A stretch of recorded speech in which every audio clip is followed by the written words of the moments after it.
നിങ്ങളുടെ favourite shows ഇനി ഒരിക്കലും മിസ്സാവില്ല. ഇപ്പോൾ C5 കാണും നിങ്ങളുടെ ഫേവറേറ്റ് ഷോസ് തികച്ചും സൗജന്യമായി. സിദ്ധുവിനെ നോക്കി.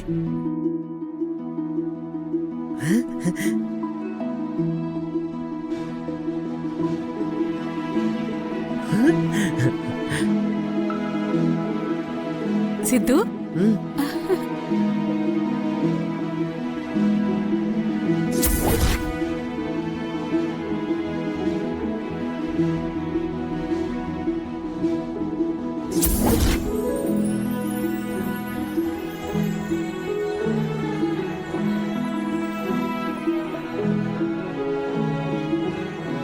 ദേവേട്ടാ, യാമിനി പറഞ്ഞതുപോലെ ആ ഫോട്ടോകൾ കണ്ടതിന്റെ ഇമ്പാക്റ്റ് ആണ് സിദ്ധുവിൽ കാണുന്നതെന്നാ എനിക്ക് തോന്നുന്നത്.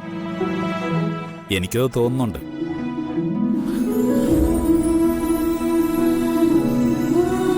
സിദ്ധുവിന് മാറ്റം ഉണ്ടാവും. നമ്മുടെ കുട്ടൻ പഴയതുപോലെയാവും.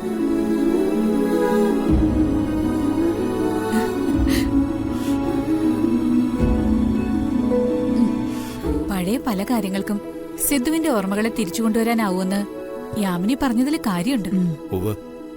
ഇപ്പൊ അവളിലുള്ള വിശ്വാസം എനിക്ക് കൂടുക.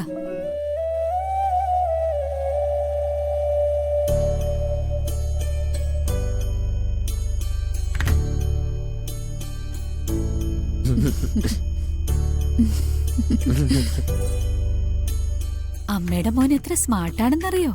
ആണോ? ഞാൻ നല്ല സ്മാർട്ടാ. അതെ, വന്നേ. എടാ, ഞാൻ പോരാ. സുന്ദരനായിട്ടുണ്ട് എന്റെ മോൻ. സത്യാണ് അച്ഛാ.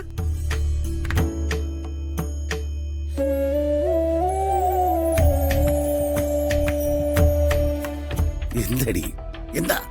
ആ പെണ്ണുപിള്ള മരുന്ന് പോലും ഇല്ലാതെ സിദ്ധാർത്ഥന്റെ അസുഖം ഭേദമാക്കുമെന്ന് തോന്നല്ലോ. എടി, അതാണ് സൈക്കാട്രിസ്റ്റുമാരുടെ ജോലി. എങ്ങനെ വേണമെങ്കിലും അവര് പിന്നെ ചികിത്സ ചെയ്യും. നമ്മൾ ഇനി എന്ത് ചെയ്യും? എന്താണ്? യാമിനി മനസ്സിൽ കാണുമ്പോൾ നമ്മളത് മാനത്ത് കാണണം. ഓടുന്ന പട്ടിക്ക് ഒരു മുഴം മുമ്പേ. കാള കിടക്കും കയറോടും ഏങ്ങുന്ന അമ്മയ്ക്ക് കുരയ്ക്കുന്ന അച്ഛൻ. നീ എന്തൊക്കെയാണ് ഈ പറയുന്നേ? നിങ്ങളെന്താ പഴഞ്ചൊല്ലി പറഞ്ഞ് കളിക്കാണോ മനുഷ്യ? ആ യാമിനിയുടെ ചികിത്സ ഫലിക്കാതിരിക്കാൻ എന്തോ ഒരു വഴി, അത് പറ. വഴിയുണ്ട്. യാമിനിയുടെ പദ്ധതി പൊളിക്കാനുള്ള ഒരു കിക്കിടിലം പരിപാടിയുണ്ട് എന്റെ കയ്യിൽ. എന്താണാവോ കിക്കിടിലം പ്ലാൻ? ഒരു ഋഷിയുടെ കല്യാണം വാതിക്കെ വന്ന് നിൽക്കയില്ലേ? അപ്പോ സ്വാഭാവികമായിട്ട് ഈ വീട് അടിച്ചു വരാൻ കുറെ ജോലിക്കാര് വരും. അവര് വന്നിട്ട് അവര് വരുമ്പോ ബഹളവോ കോലാഹലമോ ഉണ്ടാക്കി സിദ്ധാർത്ഥന്റെ മുറിയിലുള്ള സകല ഫോട്ടോകളും എന്നേക്കുമായി ഞാൻ നശിപ്പിച്ചു കളയും.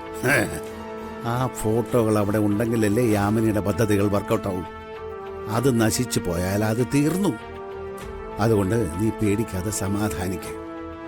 ഇതുപോലെ പല പദ്ധതികളും മുമ്പും ദാസേട്ടൻ പ്ലാൻ ചെയ്തിട്ടുണ്ട്. എന്നിട്ടെന്തായി? എല്ലാം നനഞ്ഞ പടക്കം പോലെ ഫ്ലോപ്പായി. ഇതെങ്കിലും സക്സസ് ആവോ? എടി, ഈ ഹരിദാസനെ നിനക്കറിയില്ല. വെട്ടിയിട്ട മുറി കൂടുന്ന ജന്മമായത്.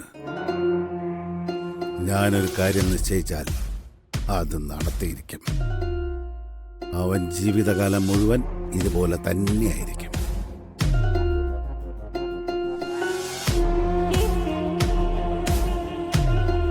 ഡൗൺലോഡ് ചെയ്യൂ C5 ആപ്പ്. കാണൂ എല്ലാ എപ്പിസോഡുകളും സൗജന്യമായി.